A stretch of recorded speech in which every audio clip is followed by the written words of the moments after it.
welcome to Bright Blue Innovation.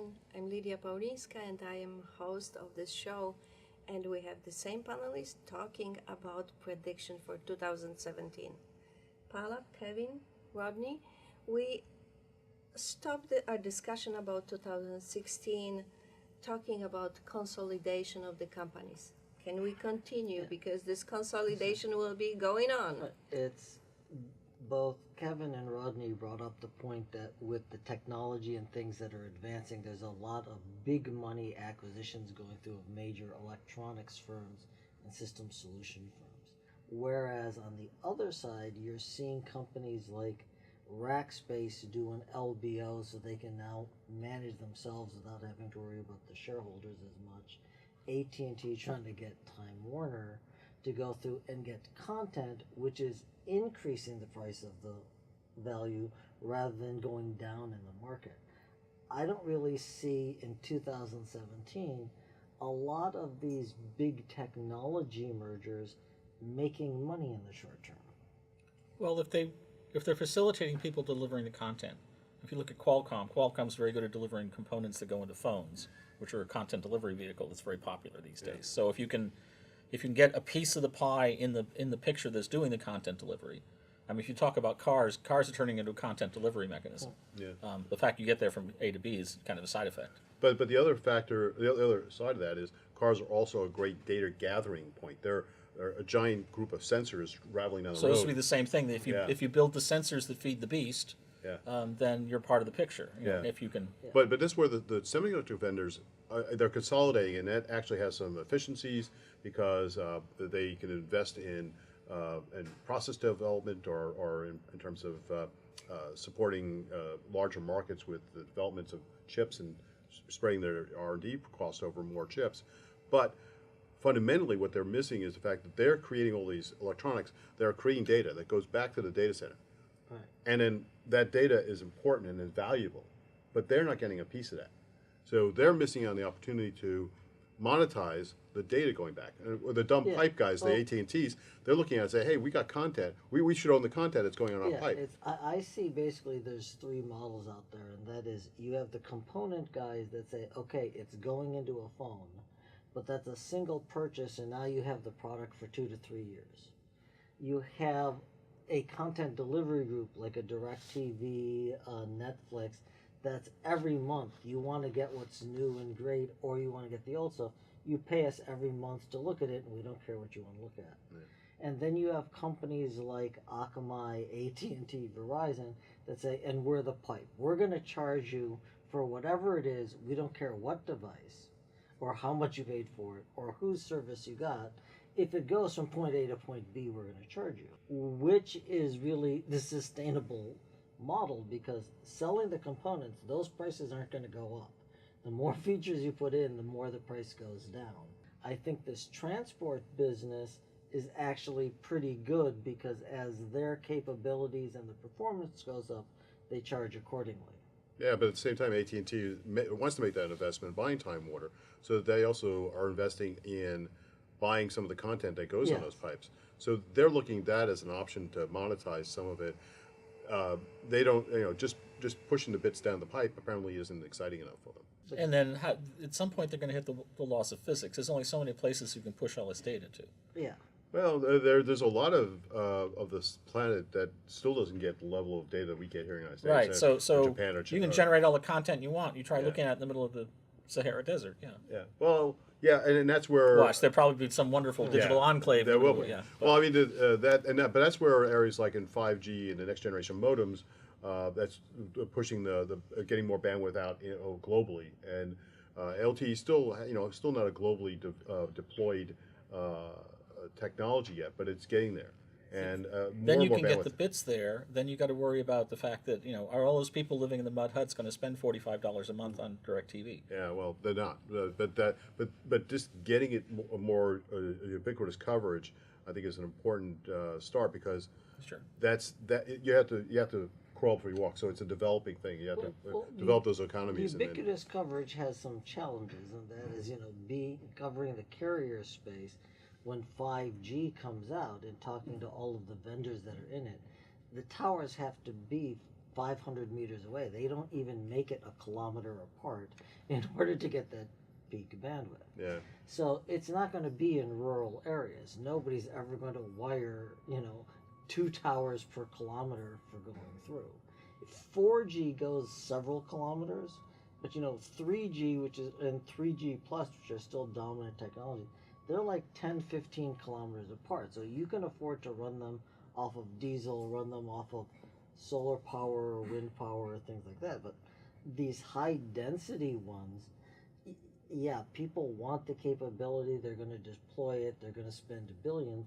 The trouble is there's no way to power it, and you have to have a certain physical architecture to be able to put them in place. Yeah, but this is where they feel they can monetize. It's the high density data areas, urban areas, suburban areas, where there's a high concentration of people that want a lot of data. We're all going to huddle around the digital campfire. Yeah, That's where the warmth basically is. Yeah, that sort of leaves the rural world pretty much out of the loop, and that's why 5G isn't necessarily going to be great for rural areas as well as developing countries still. Well, what I'm worried about is it's going to look worse than the airports, and that is you see all the mobile people huddled around the 3 outlets that's on the one pole that's in the middle.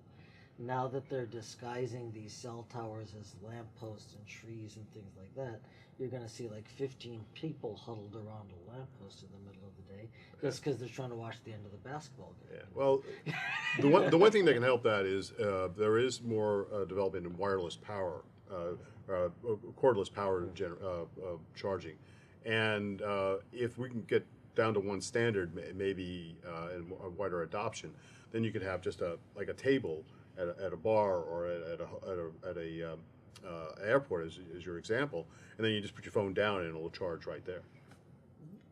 But doesn't that bring the risk of, right now, I'm paranoid, so I never use a public charging station because I don't want people pushing data through that to whatever object I'm charging.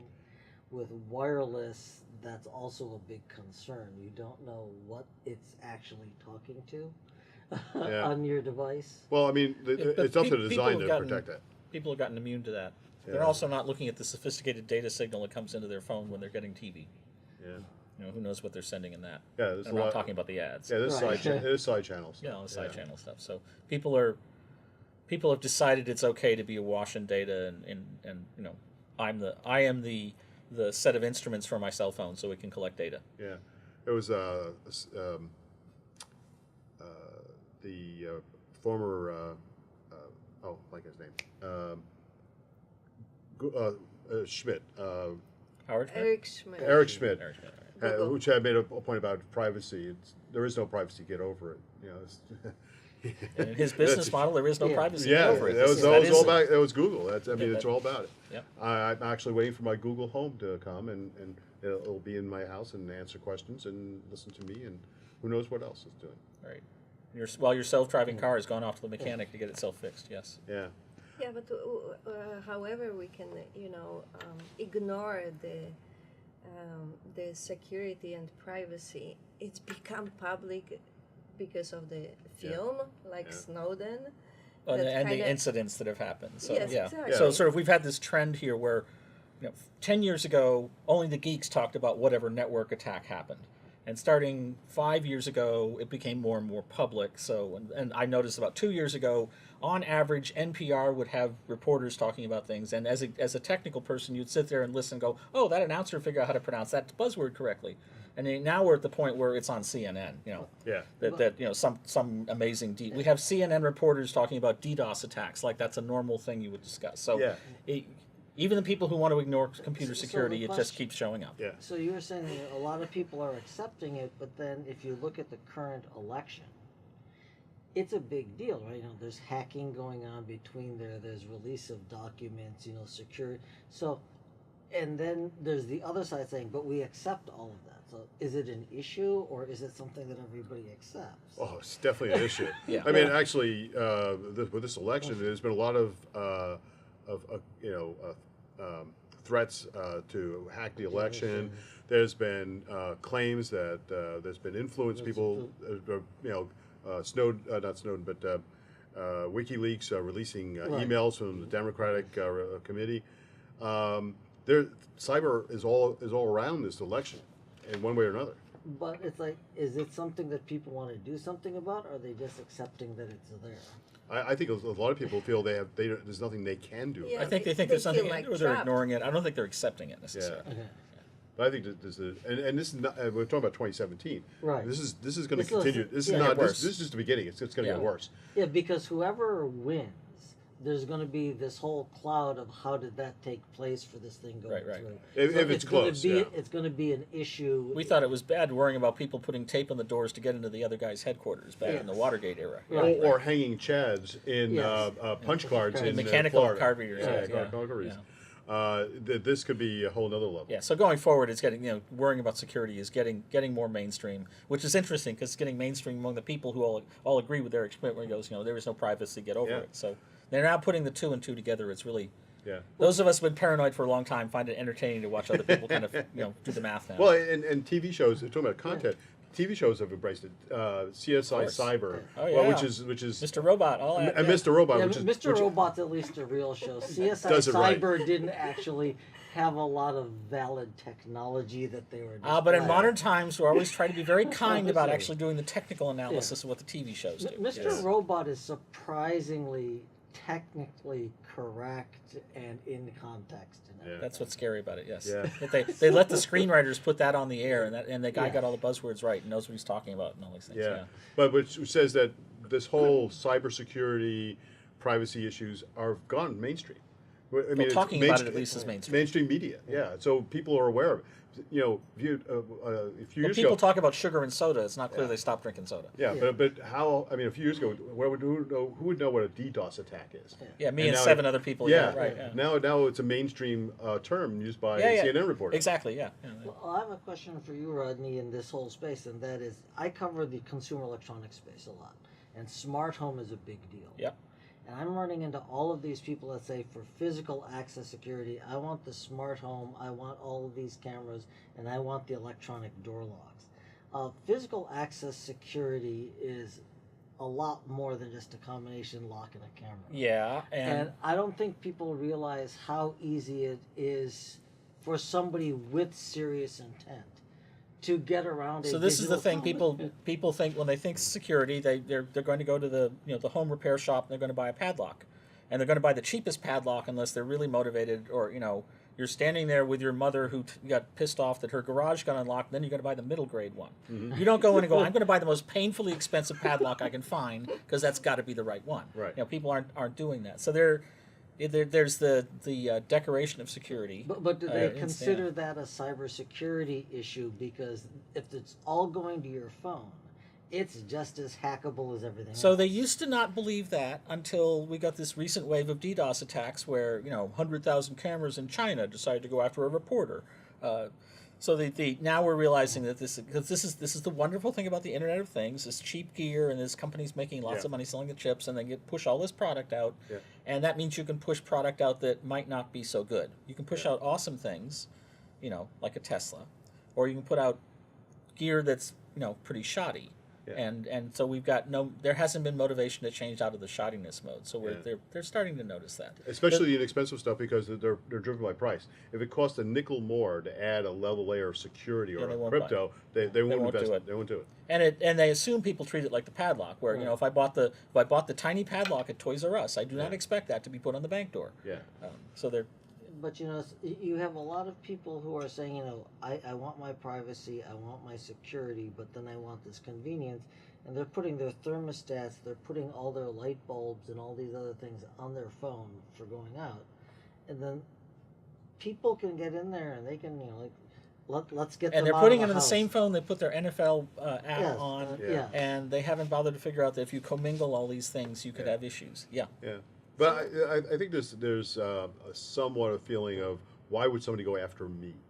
Is that, am I a high value target, and would that be worth somebody investing the time to hack my particular? And the thing they are thinking IP? about is if I have access to all the iPhones in Berkeley, California, I can go through and I can find everybody who has a Tesla, or everybody who buys, a certain brand of TV because I want to go steal that. Yeah. So you can take the bad guys can use big data too. Yeah.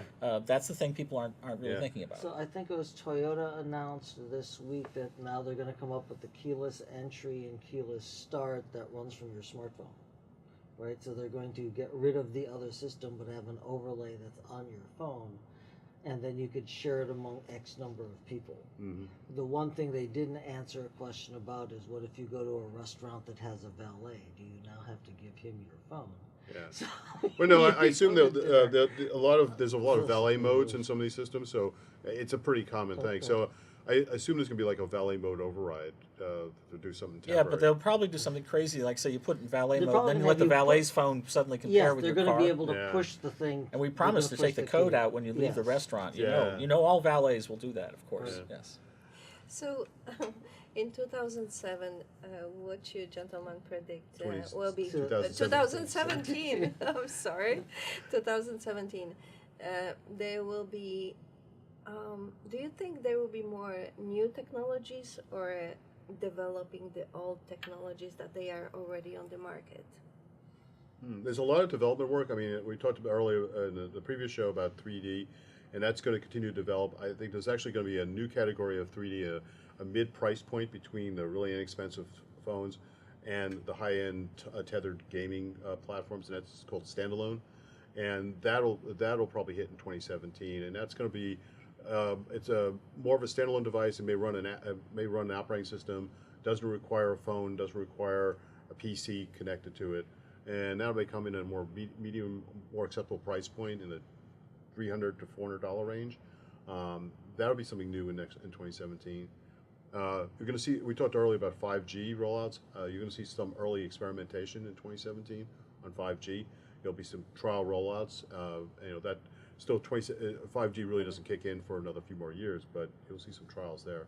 In the big cities, right? Yeah, well, I mean, actually, depending on the location, they may try even a rural area, or not rural, but a small area, just to where they continue to control the experiment and close to maybe a headquarters or something like that. But there's a lot of development. And we talked also about acquisitions and consolidation in the industry. A lot of the big targets are gone, but there's still a few targets left. So don't expect that to completely stop in 2017. There's still going to be more acquisitions going on and more consolidation in 2017. Is that actually for the end consumer, the consumer of technology, this consolidation of the companies is a good thing for us? Or I think it's good in that all the markets are converging, so it will be easier it'll be easier to keep the companies around. So it's a nice thing seeing that Qualcomm is picking up NXP, because NXP's current model, without having an integrated vertical partner to work with in another new target area, had a limited life. Yes, it still may have been decades, but it wasn't infinite. So now, as these companies are merging, So this is the technology is stabilizing, and it's got a home, and it's going to be around for a while. because So that should be good otherwise for it's going to Yes. disappear, because these little pockets, if you're a billion-dollar company right now, that doesn't mean you're forever sustainable anymore. You're just as transient as a small company. It is, yeah. Yeah, and just to follow on, I think Qualcomm brings some great technology on cellular modems and experience in that area, and they combine it with NXP's experience in automotive and other deeply embedded systems. There's a lot of synergy between the two, even in little things like earbuds. Qualcomm has a great codec called aptX that does a better job on Bluetooth and transmitting sound, or getting a better sound. And NXP has a near field head interface, which allows you to use a magnetic field to transfer the audio between the two earbuds you might wear without a wire. And you combine those two technologies together, and you'll get a better experience. And that's also why you're seeing companies like Tessera, which has been primarily a component manufacturer for imaging chips and things like that, buying DTS, because they now want to bring that next level value of being able to now produce the chipsets and everything that use this enhanced software technology for going into the entertainment marketing.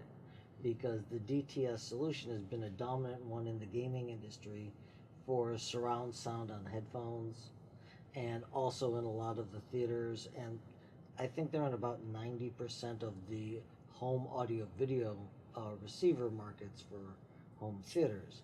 So they've been dominant in that space, but they've been both software with custom hardware, and now they're working with a company that's part of a very aggressive hardware solution that's next generation and can now bring it to new applications that they wouldn't have been able to. So some of these before. technologies are being able to go forward in their maturity curve next in 2017. So they Yeah. get part of a big company, more marketing, Yeah. vertical environments, so they can get closer to a stable business model.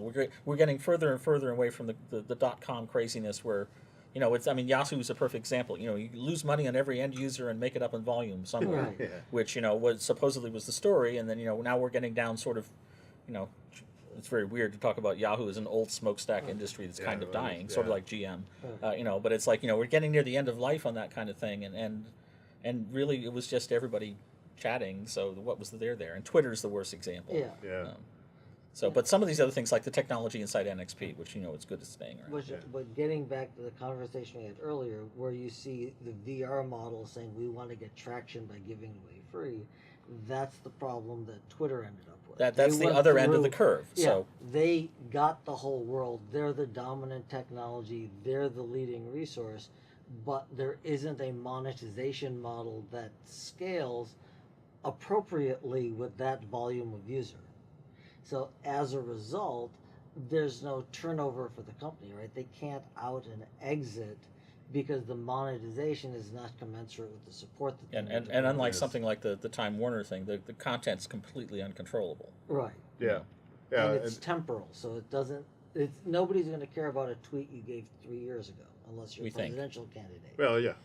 Yeah. Which does come into account. You know, there are, you know, in systems today for hiring people and systems they settle law enforcement, they try to look at people's social media footprint. So they're trying to track, you know, what did you tweet 3 years ago? Yeah. But people are doing the social media background, and so yeah, they're trying to harvest that, whether Yeah. you think it's savable or not. But the question is, the challenge for Twitter has been how to monetize that. Sure. They've got a tremendous amount of data, but the anonymity of Twitter makes it difficult for them to, in many ways, to really do something with that, because people will tweet random stuff because they can and anonymously do that. They can. Their blood alcohol level was too high while the phone was Yeah, powered on, yeah. or some other combination of reasons. Yeah, Yes. tweeting while drunk, that was the thing. Yeah, TWD. Yeah, right.